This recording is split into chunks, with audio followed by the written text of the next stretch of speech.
Hello everyone.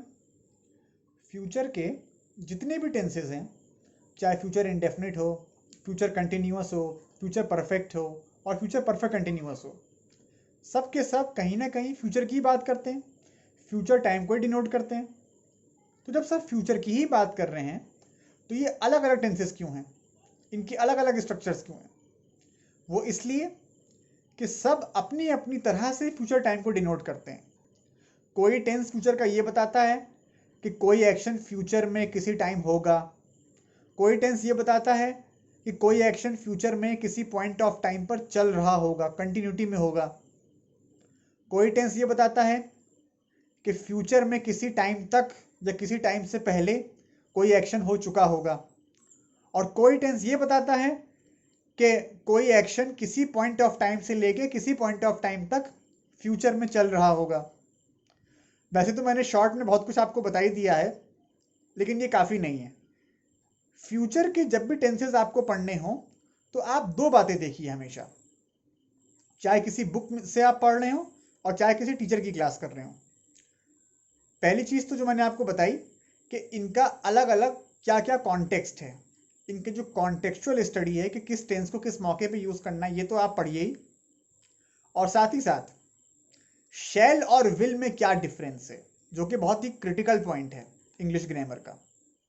शैल और will का use कब कब करते हैं, इनके सारे पॉसिबल केसेस क्या क्या हैं, यही सब आपको पढ़ने को मिलेगा अगले 45 मिनट्स में। सिर्फ 45 मिनट्स में आपको ये सारी बातें पढ़ने को मिलेंगी, फ्यूचर के हर टेंस के बारे में डिटेल में, along with examples, along with exceptions, और शैल विल का एक्चुअल डिफरेंस। सो इस वीडियो लेक्चर को बिल्कुल एंड तक देखना, बहुत कुछ नया सीखने को मिलेगा। Thank you. तो as I said, you will get to study each and everything about all these tenses, and not only this, the complete difference between shall and will, all the cases with proper examples. And let me remind you, this particular lecture is part of the complete course on English. I mean the 6-month marathon course that is running on this channel. This is all about my teaching profile,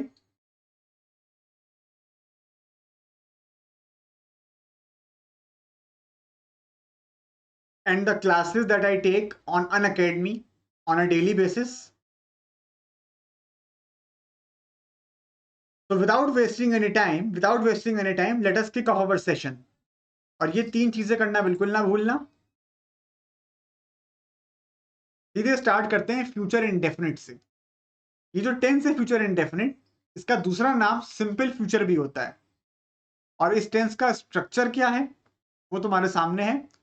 subject के साथ, subject यानी कि कर्ता जिसने action किया है या जिसके बारे में बात हो रही है, उसके साथ या तो विल आता है या तो शैल आता है, वर्ब की फर्स्ट फॉर्म आती है। जो मेन वर्ब है, एक्शन वाला वर्ड, उसकी फर्स्ट फॉर्म यूज होती है। और नेगेटिव इंट्रोगेटिव में क्या स्ट्रक्चर बनता है वो भी तुम देख सकते हो। अच्छा, अब किस मौके पे विल आएगा, किस मौके पे शैल आएगा, वो तुमको भी आगे बताएंगे। अभी 2 स्लाइड्स के बाद उस पर बात करेंगे। पहले इस टेंस के बारे में थोड़ी और बातें कर लें। सेकंड स्लाइड में आ जाते हैं सीधे इसके यूज पे। इसके यूज में ही तुम इसका स्ट्रक्चर भी देख लोगे। For expressing an action that will happen in future, mentioning of time is optional. मतलब फ्यूचर इंडेफिनिट टेंस एक ऐसे एक्शन की बात करता है जो हमारे हिसाब से फ्यूचर में होगा। हम लोग प्रेजेंट में हैं, प्रेजेंट में बैठ के बात कर रहे हैं, हमें ऐसा लग रहा है कि कोई एक्शन फ्यूचर में होगा, तो हम उसके लिए फ्यूचर इंडेफिनिट का यूज करेंगे। और यहाँ ब्रैकेट्स में क्या लिखा है, mentioning of time is optional. वो जो एग्जैक्ट टाइम होगा कि जब काम होगा, उसका जिक्र करना ना करना ऑप्शनल है, चाहे आप उसका जिक्र करें चाहे ना करें। एग्जाम्पल से तुम्हें सब क्लियर हो जाएगा। First example says they will guide us tomorrow, वे हमें कल गाइड करेंगे। ठीक है, तो ये गाइड करने का काम हमारे हिसाब से फ्यूचर में होगा। वी शैल या will attend the function next week, हम अगले हफ्ते फंक्शन अटेंड करेंगे। तुम्हारा भाई तुम्हें इन्फॉर्म करेगा, सूचित करेगा। मैं तुम्हें सपोर्ट करूंगा। ठीक है, अब जो शुरू के 2 एग्जाम्पल्स हैं, इनमें तुम देख सकते हो कि अलग से पूरा एक्शन लगा हुआ है, सॉरी अलग से पूरा टाइम लगा हुआ है। The time of the action, जो हमारे हिसाब से जो एक्शन का टाइम होगा वो यहाँ पे मेंशन्ड है, और यहाँ पे नहीं है, तो वो तो लिखा ही है ना ऊपर कि इट इज ऑप्शनल। लेकिन ये तो बात क्लियर है ना कि आप प्रेजेंट में बैठ के फ्यूचर की बात कर रहे हैं, आप वर्तमान में बैठ के भविष्य की बात कर रहे हैं, ठीक है, जो आपके हिसाब से जो एक्शन फ्यूचर में होगा। अब तुमको अगर इसका इंट्रोगेटिव बनाना हो, तुमको इसको सवाल फॉर्म में बनाना हो, तो पहले वाले का क्या हो जाएगा? Will they guide us tomorrow, क्या वे हमें क्या वे हमें कल गाइड करेंगे, क्वेश्चन मार्क आ जाएगा। इसी तरह से सब में हो जाएगा, शेल विल जो लगा है वो शुरुआत में आ जाएगा, स्टार्टिंग में आ जाएगा, जो इंट्रोगेटिव में नॉर्मली होता है, जो आप लोग इतने दिनों से पढ़ रहे हैं टेंसेज, आपने देखा ही होगा हर टेंस में। और एक बात का और ध्यान रखना, जो मैं बार बार बोलता हूँ, मैं 2-3 बार इस चीज को आपको बता चुका हूँ पिछले 8 लेक्चर्स में, जो जो टेंसेस की क्लासेस हुई हैं। वाई, व्हेन, वेयर और हाउ, ये जो 4 इंट्रोगेटिव वर्ड्स हैं, क्यों, कब, कहाँ, कैसे, जब भी इनका यूज किसी टेंस में करोगे, किसी भी टेंस में, चाहे फ्यूचर इंडेफिनिट हो, तो कोई भी टेंस हो, तो स्ट्रक्चर जो होगा, जो वाक्य रचना होगी, वो इंट्रोगेटिव फॉर्म में ही होगी। यानी कि ये थर्ड वाला जो स्ट्रक्चर होता है, जिसमें हेल्पिंग वर्ब सब्जेक्ट से पहले आ जाता है। तो अगर तुमको वाई लगाना है फर्स्ट वाले सेंटेंस में, तो ये मत बना देना कि why they will guide us tomorrow, why they will guide us tomorrow कोई इंग्लिश नहीं होगी, why will they guide us tomorrow, क्यों वे हमें कल गाइड करेंगे। चाहे तुम्हें कहना हो क्यों वे हमें कल गाइड करेंगे, और चाहे तुम्हें कहना हो वो हमें गाइड कल क्यों करेंगे। यानी कि क्यों वर्ड का यूज तुम चाहे सेंटेंस के बीच में करो, चाहे शुरुआत में करो, स्ट्रक्चर तो इंट्रोगेटिव ही बनेगा, क्योंकि तुम क्वेश्चन मार्क लगाओगे। इसी तरह से कैसे तुम्हारा भाई, कैसे तुम्हारा भाई तुम्हें सूचित करेगा, अगर ये कहना हो तो होगा how will your brother inform you. ये नहीं होगा कि how your brother will inform you, how will your brother inform you. इस बात का ध्यान रखना, है गलती बहुत लोग करते हैं। अच्छा, शैल और विल में क्या डिफरेंसेस हैं, इनका क्या कंपैरिजन है, वो तो उस पर तो आगे आ ही रहे हैं अभी। और इस टेंस की हिंदी पहचान क्या है, इस टेंस का हिंदी वर्जन, हिंदी ट्रांसलेशन क्या है?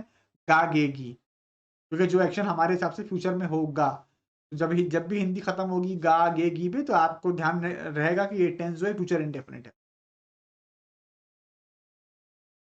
अब आते हैं एक बेहद क्रिटिकल कंपैरिजन पे, जो कि है शेल और विल का, कि किस केस में शेल को यूज करते हैं, किस केस में विल को यूज करते हैं, और वो कौन कौन से ऐसे केसेस हैं, वो कौन कौन से ऐसे मौके हैं जब शेल और विल दोनों सही होते हैं लेकिन किसी एक को प्रेफर करते हैं।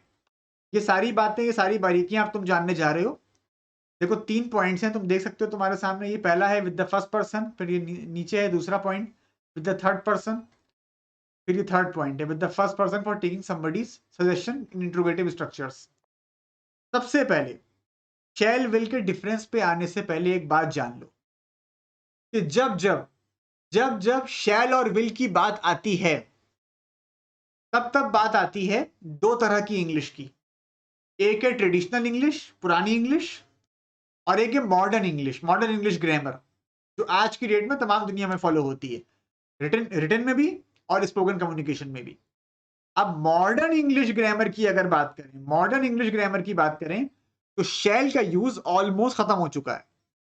ऐसा नहीं है कि बिल्कुल ही खत्म हो गया, लेकिन ऑलमोस्ट इट इज रिडंडेंट, और विल का ही यूज होता है, चाहे आई हो, चाहे वी हो, चाहे ही हो, चाहे शी हो, सबके साथ विल ही होता है।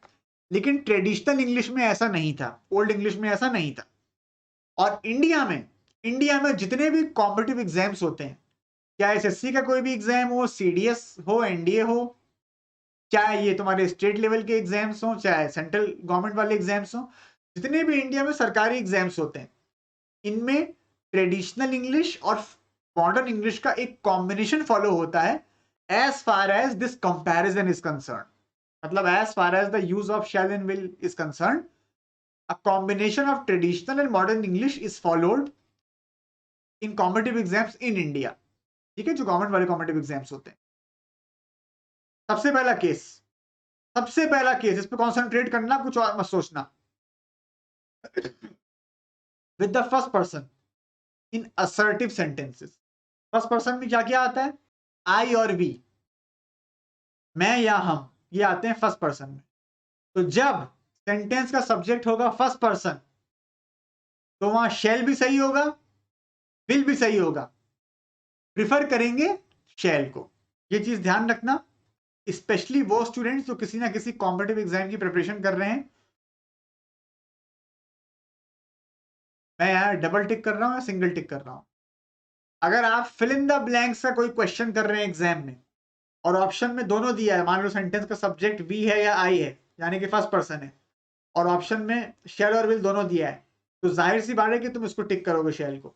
लेकिन अगर क्वेश्चन स्पॉटिंग एरर्स का है, एरर निकालने का है, तब चाहे शेल लगाओ चाहे विल लगाओ, आपका आंसर होगा नो एरर, क्योंकि विल भी सही है। ठीक है, वो अलग बात है कि मॉडर्न इंग्लिश में चाहे स्पोकन हो चाहे रिटन हो विल ही यूज होता है। लेकिन अगर आप कॉम्पिटिटिव एग्जाम्स की तैयारी कर रहे हैं उस पॉइंट ऑफ व्यू से मैं बात करूं, तो मैंने आपको बता दिया ये जो चीज है। इसी तरह से ये वाला भी है, I shall support you, I will support you. अच्छा, दोनों का मीनिंग सेम है, ध्यान रखना, दोनों का मीनिंग सेम है। ये नहीं है कि ये मत समझना किसी के एक का मीनिंग है कि मैं तुम्हें सपोर्ट करूंगा और दूसरे का मीनिंग है कि मैं तुम्हें जरूर सपोर्ट करूंगा, बिल्कुल सपोर्ट करूंगा, ऐसा नहीं है। ठीक है, तो आई शैल या विल सपोर्ट यू का मतलब मैं तुम्हारा सपोर्ट करूंगा। वी शैल या will attend the function next week, हम अगले हफ्ते फंक्शन अटेंड करेंगे। फ्यूचर की बात कर रहे हैं, फ्यूचर इंडेफिनिट टेंस यूज हो रहा है, सिंपल फ्यूचर टेंस। नेगेटिव लगाना होगा तो कह दोगे वी शैल नॉट या we will not, I shall not या I will not support you, ये हो जाएगा। ठीक है, अब अगर तुम्हारे मन में ये बात आ रही हो कि अगर आई या वी की जगह कोई थर्ड पर्सन होता, थर्ड पर्सन यानी कि ही शी इट अजय मोहित कुछ होता, तब तो विल ही लगाते। अगर यहाँ होता Ajay will attend the function या they will attend the function, they will, तब दे शेल ना होता, तब दे विल ही होता। इसी तरह से आई की जगह शी होगा तो हो जाएगा, अगर आई की जगह ई, अगर आई की जगह शी कर दोगे तो हो जाएगा she will support you, she will support you, ना कि शी शैल सपोर्ट यू, वो नहीं होगा। ठीक है, हो सकता है कुछ स्टूडेंट्स को यहाँ लग रहा हो कि सर एक बात नहीं बता रहे हैं, स्किप कर रहे हैं, हमने तो अलग अलग ग्रामर की बुक्स में पढ़ा है कि अगर इसके साथ ये शैल विल लगा दिया तो जब शैल लगाएंगे तो इसका मतलब हो जाएगा अवश्य। अगर हम आई की जगह ही कर दें, थर्ड पर्सन लगा दें ही या शी या दे, और हम शैल लगाएं, इसका मतलब हो जाएगा वो काम जरूर होगा, सर्टेनिटी हो जाएगी। वो एक बहुत पुराना रूल है जो आपको कई ग्रामर की बुक्स में मिल जाएगा, I mean the books that have been written by local authors, जो हिंदी बेल्ट वाले जो ऑथर्स उन्होंने जो लिखा है। लेकिन अब ऐसा नहीं है, that that particular rule is no longer in use. ठीक है, इसलिए मैं उस पर बात भी नहीं कर रहा हूँ अभी। तो ये हो गया, तो अगर ही शी दे इट लगाओगे तो विल ही लगाना पड़ेगा, तब शैल गलत हो जाएगा। नोट में यही बताना था कि विल भी सही है शैल भी सही है, प्रेफरेंस देंगे शैल को।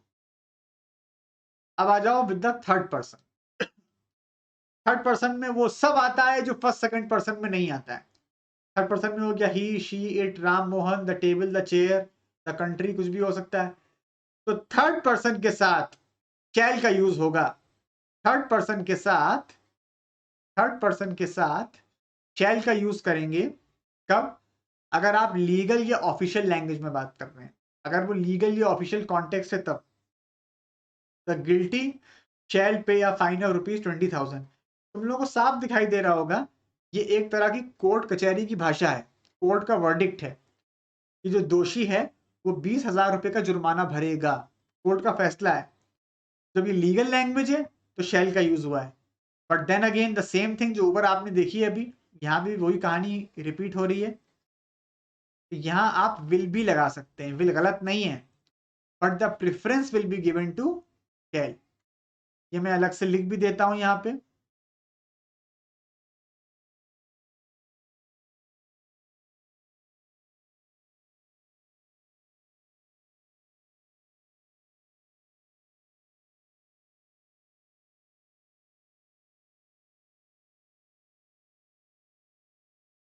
वही सिंगल टिक और डबल टिक वाली बात आ गई कि शैल को यहाँ डबल टिक कर लो, विल को सिंगल टिक कर लो।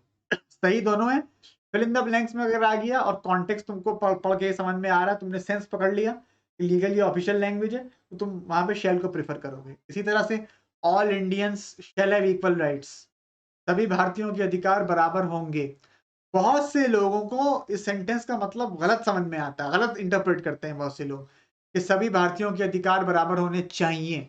यहाँ चाहिए वाली सेंस नहीं आ रही है, अगर चाहिए वाली सेंस आ रही होती तो शुड आ रहा होता, शुड हैव या मस्ट है वो आ रहा होता। इसका मतलब है कि सभी भारतीयों के अधिकार कॉन्स्टिट्यूशनली, संविधान के अनुसार बराबर होंगे, ये मतलब है। तुम यहाँ विल भी लगा सकते हो। और द गिल्टी और ये ऑल इंडियंस क्या है अपने यहाँ, third person. Third person, first person का मतलब आई और वी, सेकंड पर्सन का मतलब यू, और बाकी सब हो गए थर्ड पर्सन। तो दो यूजेस हो चुके हैं अभी तक, शैल के दो यूज हो चुके हैं। और इन दोनों यूजेस में खास बात यह है कि विल भी यूज कर सकते हो, लेकिन प्रिफर करोगे शैल को, बेहतर मानोगे शैल को कॉम्पिटिटिव एग्जाम्स में, गवर्नमेंट वाले कॉम्पिटिटिव एग्जाम्स में। अगर सिर्फ स्पोकन इंग्लिश के पॉइंट ऑफ व्यू से बात करें, मॉडर्न इंग्लिश जो स्पोकन में रिटर्न में फॉलो होती है, उसमें तो विल ही आता है दोनों केसेस में।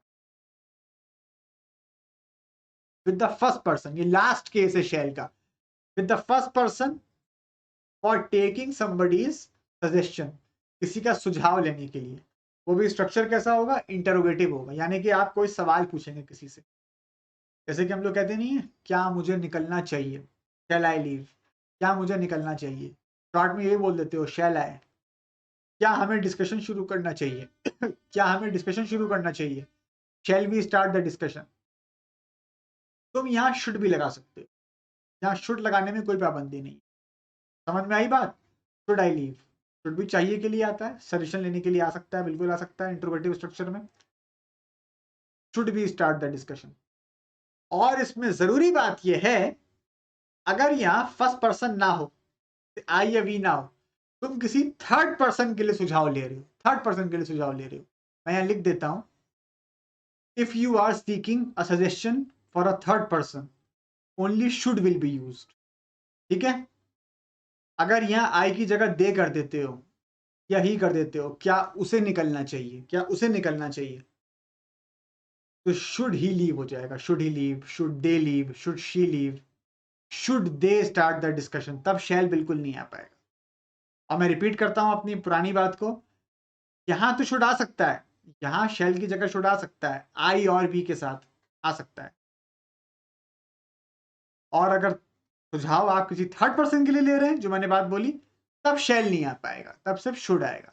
तब हो जाएगा शुड।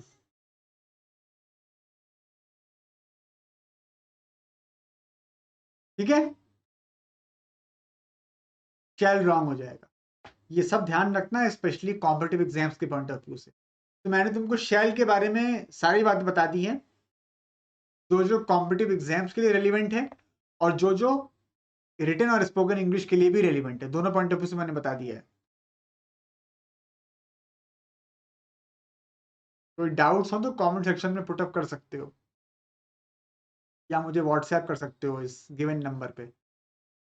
तो फ्यूचर इंडेफिनिट टेंस क्या था, कि जो एक्शन हमारे हिसाब से, जो एक्शन हमारे हिसाब से फ्यूचर में होगा, गागेगी, इस पे हिंदी खत्म होती है, गागेगी पे शैल विल के साथ वर्ब की फर्स्ट फॉर्म आती है। अब आ जाओ फ्यूचर कंटिन्यूअस पे, इसमें शैल विल वही वाला केस है, शैल या विल आता है, बी आता है, लेकिन इस बार बी आता है और वर्ब में आईएनजी लग जाता है, वर्ब की फर्स्ट फॉर्म में आईएनजी लगता है, मेन वर्ब में, एक्शन वाले वर्ड में। नेगेटिव में हो जाएगा नॉट बी। अच्छा, नेगेटिव में नॉट बी भी हो सकता है और बी नॉट भी हो सकता है, ध्यान रखना। नॉट बी और बी नॉट दोनों सही है, but the preference is given to not be. Preference जब मैं कहता हूं, उसका मतलब सही तो दोनों है। अगर ऑप्शन में दोनों दिए रहेंगे तो इसको बेहतर माना जाएगा, लेकिन गलत वो भी नहीं है, एरर में आएगा तो वो भी सही है, नॉट प्लस बी। ठीक है, तो तुम्हें एग्जाम्पल दिखाते हैं अभी। पहले यूज पे आओ, क्योंकि सारा खेल टेंस में इसको यूज का ही होता है, कि किस कॉन्टेक्स्ट में किसी टेंस को यूज करना है। For expressing an action that will be in progression और कंटिन्यूटी, एट होना चाहिए, at a point of time in future. जो एक्शन किसी पॉइंट ऑफ टाइम पर फ्यूचर में कंटिन्यूटी में होगा, प्रोग्रेशन में होगा, चल रहा होगा। ठीक है, पूरा नहीं हुआ होगा, उस पॉइंट ऑफ टाइम पे चल रहा होगा। मैं जो एग्जाम्पल तुमको देने जा रहा हूं उसको सुनना, और ये देखना कि स्पोकन इंग्लिश में आप कैसे टेंसेस का यूज करते हैं। ठीक है, और बारीकियां कैसे पकड़ते हैं। तुम अपने किसी फ्रेंड से ये बोलो कि मैं आज रात 9 बजे एक फुटबॉल मैच देखूंगा। अब ये टेंस कौन सा है, मैं आज रात 9 बजे एक फुटबॉल मैच देखूंगा। ये फ्यूचर कंटिन्यूअस नहीं है। जो टेंस अभी तुमने थोड़ी देर पहले पढ़ा था, ये फ्यूचर इंडेफिनिट है। आई विल या I shall watch, a football match at 9 o'clock tonight, यही तो होगा। आई विल या आई शैल, प्रिफर करेंगे शैल को, वो सब तो बता ही चुके हैं शैल और विल का difference. A football match at 9 o'clock tonight, ठीक है। अब तुमने उसी दोस्त से बोला मुझे 10 बजे कॉल मत करना, मुझे 10 बजे कॉल मत करना, क्योंकि मैं उस वक्त, मैं उस समय मैच देखूंगा नहीं, मैच देख रहा होऊंगा, क्योंकि मैच तो चल रहा होगा ना, मैच तो 9 बजे स्टार्ट हो जाएगा और तुम यहाँ 10 बजे की बात कर रहे हो। तो don't call me at 10 o'clock, don't call me at 10 o'clock, because I shall या I will watch the match नहीं होगा, बिकॉज आई शैल या I will be watching the match, I shall be watching the match या I will be watching the match. ये हो गया future continuous, जो काम फ्यूचर में किसी पॉइंट ऑफ टाइम पर चल रहा होगा। और तुमने उसी दोस्त से ये बोला कि मुझको 11 बजे कॉल कर लेना, मुझे 11 बजे कॉल कर लेना, क्योंकि मैं तब तक मैच देख चुका होऊंगा। अब ये कौन सा टेंस है, मैं तब तक मैच देख चुका होऊंगा, ये है फ्यूचर परफेक्ट, जो तुम अभी पढ़ोगे थोड़ी देर में, ठीक है। तो इंग्लिश में क्या होगा, call me at 11 o'clock, call me at 11 o'clock because I will have या I shall have watched, third form, watch the match by then, तब तक। इस तरह से देखो कि जो आपका डे टू डे कम्युनिकेशन होता है इंग्लिश में, चाहे स्पोकन हो चाहे रिटन हो, उसमें ग्रामर कैसे अप्लाई होती है। ग्रामर अपने आप में कोई जबरदस्ती की कोई एब्स्ट्रैक्ट थ्योरी नहीं है, इट्स ऑल अबाउट यूसेज, ठीक है। अगर तुम उसको सही तरह से पढ़ो और समझो तो grammar is all about usage, the correct usage. तो उसको इस तरह से मत देखो कि वो कोई जबरदस्ती की थ्योरी है तुम पे थोपी जा रही है, उसका बाकायदा पूरा एप्लीकेशन है। हाँ, तो ये दो एग्जाम्पल्स देख लो, इन दोनों एग्जाम्पल्स में तुमको फ्यूचर कंटिन्यूअस का जो ये यूज है, ये जो इकलौता यूज है देखने को मिलेगा। पहला एग्जाम्पल तो वही फुटबॉल मैच वाला है कि आई शैल या will be watching the match at 10 PM, शैल को प्रिफर करेंगे विल के मुकाबले, सही दोनों है। और दूसरा है Rohan will be travelling by train, Rohan train से ट्रेवल कर रहा होगा अगले मंडे की मॉर्निंग, अगले सोमवार की मॉर्निंग ट्रेवल कर रहा होगा, ठीक है। तो फ्यूचर कंटिन्यूअस की हिंदी किस पे खत्म होती है, रहा होगा, रही होगी, रही होगी पे। और फ्यूचर इंडेफिनिट की हिंदी किस पे खत्म होती है, गागेगी पे। जब मैं तुम्हारे साथ इसकी वो डिस्कस करूंगा exercise fill in the blanks की, उसमें सारे टेंसेस आएंगे मिले जुले, तब बड़ा मजा आएगा इस एक्सरसाइज में, जो कि अगली क्लास में डिस्कस होगी। बहुत बम्पर, बहुत ही अच्छे लेवल के पैसेज आएंगे फिल इन द ब्लैंक्स के। चलो भाई फ्यूचर परफेक्ट पे आ जाओ। ये टेंस बहुत परेशान करता है स्टूडेंट्स को, और ये कॉम्पिटिटिव एग्जाम में सवाल भी बहुत बनाता है। इसके दो यूजेस आएंगे, एक नहीं है, अभी तक दोनों टेंस जो आए उनके एक एक यूज थे, इसके दो यूजेस हैं। पहले इसका स्ट्रक्चर देख लो। नॉट यहाँ कहाँ से लग गया, ये पॉजिटिव वाला स्ट्रक्चर है, subject plus will oblique shell plus have plus verb की थर्ड फॉर्म। और नेगेटिव हैव प्लस नॉट हो गया, चाहे तुम हैव नॉट करो चाहे नॉट हैव करो, दोनों बराबर सही है। पीछे ऐसा नहीं था, पीछे क्या पढ़ाया था अभी तो कंटिन्यूअस में, नॉट बी को प्रिफर करते हैं बी नॉट के मुकाबले, लेकिन यहाँ ऐसा कुछ नहीं, चाहे हैव नॉट लगाओ चाहे नॉट हैव लगाओ, इक्वली करेक्ट है। और वर्ब की थर्ड फॉर्म आएगी, क्योंकि परफेक्ट टेंस है, परफेक्ट चाहे प्रेजेंट का हो चाहे पास्ट का हो चाहे फ्यूचर का हो, थर्ड फॉर्म ही आती है। और थर्ड फॉर्म जो है तो आप ग्रामर की टेक्निकल लैंग्वेज में पास्ट पार्टिसिपल फॉर्म भी बोलते हैं, वो आपको पता होना बड़ा ज़रूरी है। इसके ऊपर हम लोग बात कर चुके हैं कि जो इरेगुलर वर्ब्स होते हैं इनकी थर्ड फॉर्म आपको नहीं पता होती है। और इंट्रोगेटिव में क्या हो जाएगा, जब सवाल पूछेंगे विल या शैल शुरुआत में आ जाएगा सेंटेंस के, विल या शैल प्लस सब्जेक्ट प्लस है प्लस थर्ड फॉर्म। और अगर वाई व्हेन वेयर हाउ में से किसी का भी यूज करोगे तो इसी में होगा, आई विल तरह से होगा, ये नहीं कि यहाँ तुमने वाई लगा दिया यहाँ लगा दिया। अब देखो किस मौके पे यूज करते हैं, इंग्लिश में देखो यूज दिया है, उनको मैं हिंदी में एक्सप्लेन कर देता हूँ। एक ऐसी घटना, एक ऐसा एक्शन जो हमारे हिसाब से फ्यूचर में हो, पूरा समझना। जब हम प्रेजेंट में बैठ के, जब हम प्रेजेंट में बैठ के ये अंदाजा लगाते हैं, ये अनुमान लगाते हैं कि फ्यूचर में किसी समय तक या किसी समय से पहले, किसी वक्त तक या किसी वक्त से पहले कोई एक्शन हो चुका होगा, तो फ्यूचर परफेक्ट का यूज करते हैं, फ्यूचर परफेक्ट का। ये है इसकी कहानी। तो मैंने पीछे फुटबॉल मैच का एग्जांपल दिया था, फुटबॉल मैच देख चुके होंगे इतने बजे तक, वो वाला, वही वाली चीज है। मैं एग्जाम्पल लिख भी देता हूं, ठीक है। ये दो एग्जाम्पल से एक बार पढ़ के देख लो, फ्यूचर परफेक्ट के हैं। आई शैल या will have watch the match bye 11 PM। मैं 11 बजे तक मैच देख चुका हूँ, वो जो हम लोग पीछे बात कर रहे थे अभी। और सेकंड एग्जाम्पल, तुम्हारा भाई अगले साल के अंत तक PhD कर चुका होगा। तुम्हारा भाई अगले साल के अंत तक PhD कर चुका होगा। जब हम प्रेजेंट में बैठ के ये अंदाजा लगाते हैं कि फ्यूचर में किसी टाइम से पहले या किसी टाइम तक, पहले का मतलब बिफोर और तक का मतलब बाय। बिफोर भी हो सकता है अगर कह रहे हो 11 बजे से पहले, तो तब फ्यूचर परफेक्ट का यूज करते हैं। और इसका हिंदी ट्रांसलेशन क्या होता है, इसका हिंदी वर्जन क्या होता है? चुका होगा, चुके होगे, चुकी होगी।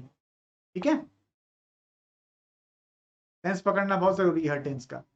अब फ्यूचर परफेक्ट के दूसरे यूज पे आ जाओ।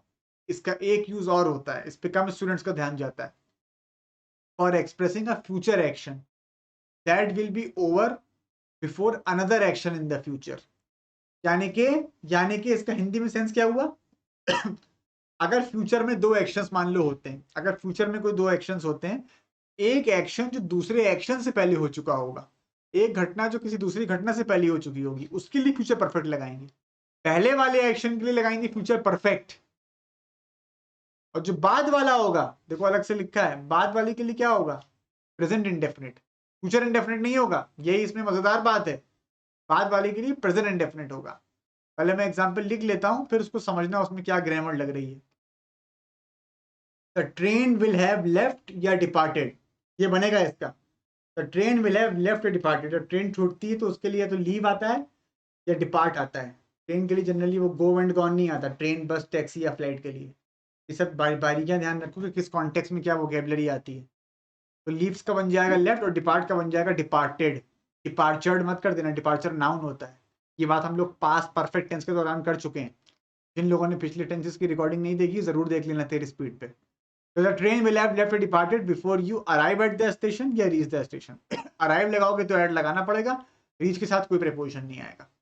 ठीक है, रीच एट मत कर देना। ये सब छोटी छोटी बातें हैं जो स्पॉटिंग एरर्स के सवाल बना देती हैं एग्जाम में। तो रीच टू या रीच एट नहीं होगा। और तुम लोग चाहो तो इसके स्ट्रक्चर को पलट के बना सकते हो। Before you arrive at the station, before you arrive at the station या before you reach the station, the train will have left या डिपार्टेड। अब देखो सेकेंड एग्जाम्पल।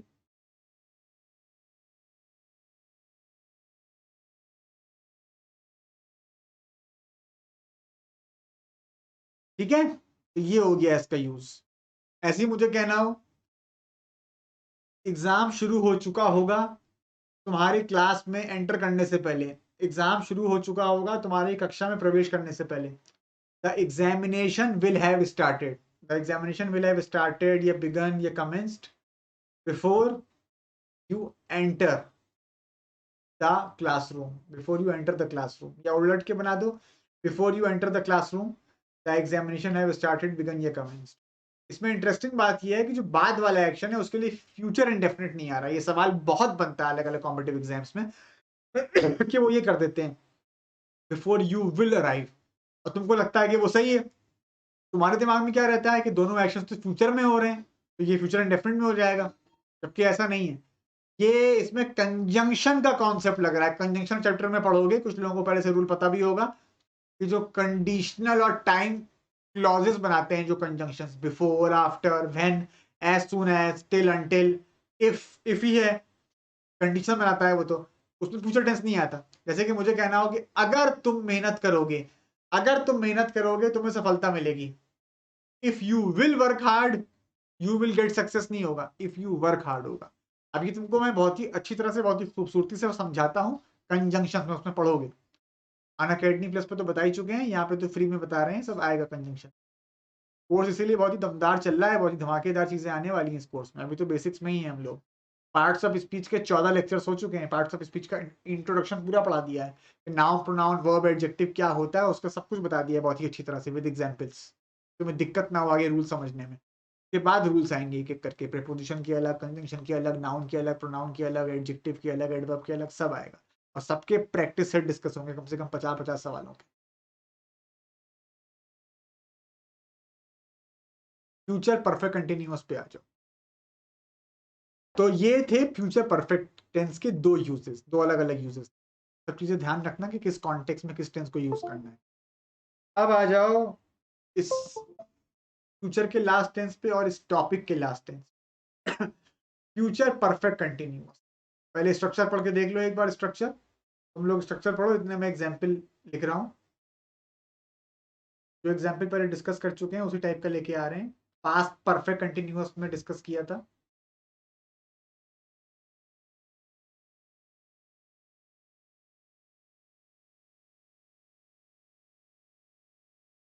ठीक है, बहुत ध्यान से देखना।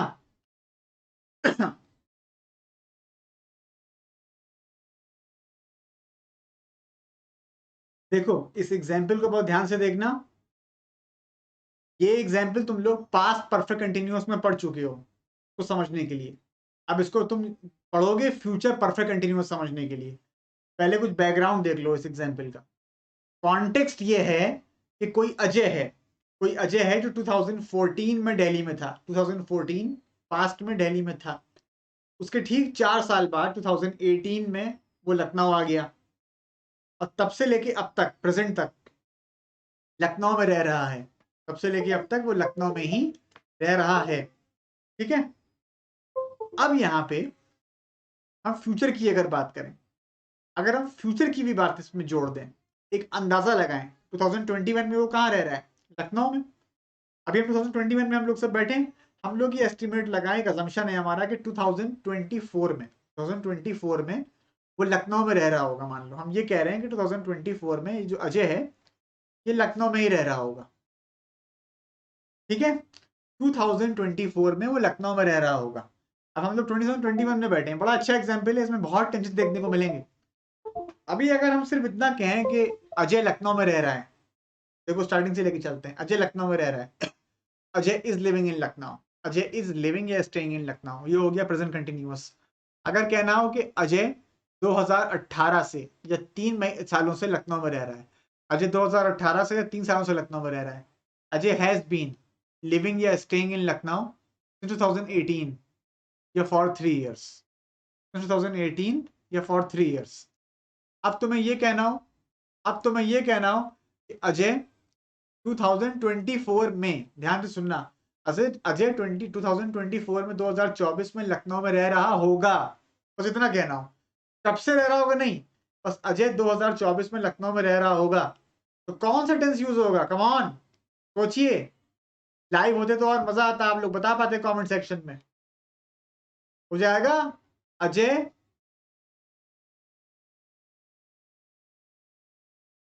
विल बी स्टेइंग या living, Ajay will be staying या अजय विल बी लिविंग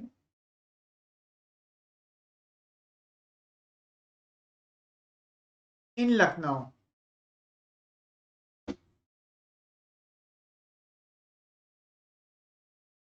इन 2024, हम लोग चाहें तो 2024 से स्टार्ट भी कर सकते हैं। इन 2024 comma Ajay will be staying in Lucknow, ये हो गया फ्यूचर कंटिन्यूअस, जो एक्शन फ्यूचर में किसी पॉइंट ऑफ टाइम पे चल रहा होगा। अब अगर मेन मुद्दे पे आ रहे हैं, अब अगर तुम्हें ये कहना हो कि 2024 में, ध्यान से सुनना, 2024 में अजय 3 सालों से लखनऊ में रह रहा होगा, 2024 में अजय 3 सालों से लखनऊ में रह रहा होगा, तो क्या हो जाएगा? इन 2024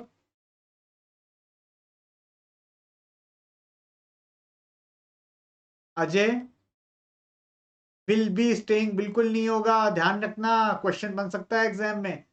Ajay will have been, Ajay will have been staying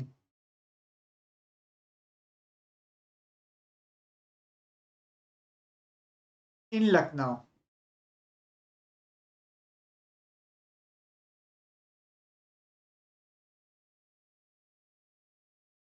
since 2018। Lucknow में तो 2018 में ही आया है ना, लखनऊ में 2018 में आया है, ये ध्यान देने वाली बात है।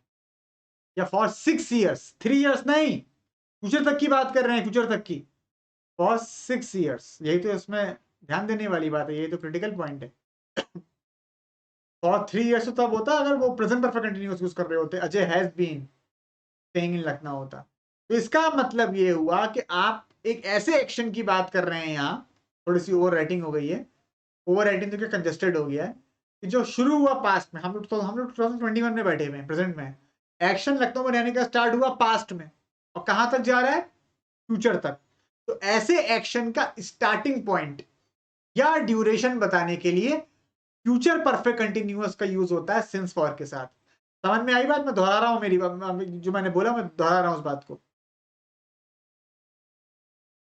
जब आप एक ऐसे एक्शन की बात करते हैं जो पास्ट में शुरू हुआ था, ये अभी प्रेजेंट में शुरू हुआ है और फ्यूचर में चल रहा होगा, और ऐसे एक्शन का स्टार्टिंग पॉइंट या ड्यूरेशन बताना हो, तो फ्यूचर परफेक्ट कंटिन्यूअस आता है। अगर आपको स्टार्टिंग पॉइंट ड्यूरेशन नहीं बताना होगा, तब तो फ्यूचर कंटिन्यूअस ही आ जाएगा ना, अजय विल बी स्टेइंग, तब तो उसी से काम चल जाएगा, अजय विल बी स्टेइंग। लेकिन जब तुम ये बता रहे हो कि 2018 से रह रहा है या 6 सालों से रह रहा है, तो ऐसा होगा। ठीक है, ये चीज है। अब यहाँ पे स्टूडेंट एक सवाल करते हैं, इसे प्रेजेंट में कैसे काम स्टार्ट होगा, तब सिंस कहाँ लगाएंगे? सिंस तो यहाँ पास्ट टाइम के लिए लगा रहे हैं, 2018 तो पास्ट का है ना। मान लो यही अजय आज की डेट में आज की डेट में 2021 में ही लखनऊ आता है, इससे पहले दिल्ली में था, और आज से लेके 2024 तक का हिसाब लगा रहे हो, तो 24 तक का हिसाब लगा रहे हो 21 से, तब तो सिंस नहीं आ पाएगा। अगर वो आज ही के दिन आया है, तब कहोगे in 2024 Ajay will have been staying in Ajay will have been staying in Lucknow for 3 years, तब तो 3 ही साल होंगे 18 से 21, और 3 इयर्स, तब सिंस नहीं आएगा, ये नहीं कर पाओगे सिंस टुडे। सिंस हमेशा पास्ट टाइम के लिए आता है। तो इसका मतलब दोनों पॉसिबिलिटीज हैं फ्यूचर परफेक्ट कंटिन्यूअस में, या तो एक्शन शुरू हुआ पास्ट में या प्रेजेंट में और फ्यूचर में चल रहा होगा, ये मतलब है।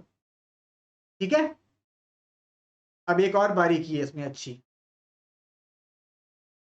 अगर मान लो एक्शन फ्यूचर में ही शुरू हो, मान लो एक्शन फ्यूचर में ही शुरू हो, मुझको हिंदी में ये कहना हो कि अजय 2024 से, अजय 2024 से लखनऊ में रह रहा होगा, अजय 2024 से लखनऊ में रह रहा होगा, तो क्या होगा?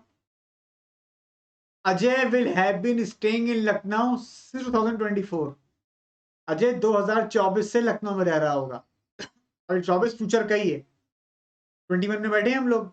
ये सेंटेंस बिल्कुल गलत है, ये बिल्कुल गलत है। सिंस कभी भी फ्यूचर के लिए नहीं आ सकता, सिंस कभी भी फ्यूचर के टाइम के लिए नहीं आ सकता। बहुत से टीचर्स आपको गलत बात बताते हैं कि सिंस फ्यूचर परफेक्ट कंटिन्यूअस में कैसे आ जाएगा। फ्यूचर परफेक्ट कंटिन्यूअस में बिल्कुल आ जाएगा जब वो एक्शन पास्ट में शुरू होगा, जैसे यहाँ हो रहा था पास्ट में 2018 वाला लखनऊ का। लेकिन यहाँ तो फ्यूचर की बात कर रहे हैं ना, कि फ्यूचर में 2024 से वो काम स्टार्ट होगा, तो ये रॉन्ग हो गया। इसकी जगह सही क्या हो जाएगा? आपको यूज करना पड़ेगा future continuous, future continuous tense, और सिंस की जगह फ्रॉम आएगा। एग्जाम्पल देखना,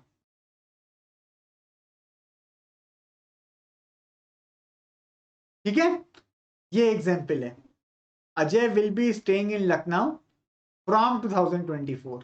इस बारीकी का ध्यान रखना, जब एक्शन फ्यूचर में शुरू होगा तो आप फ्यूचर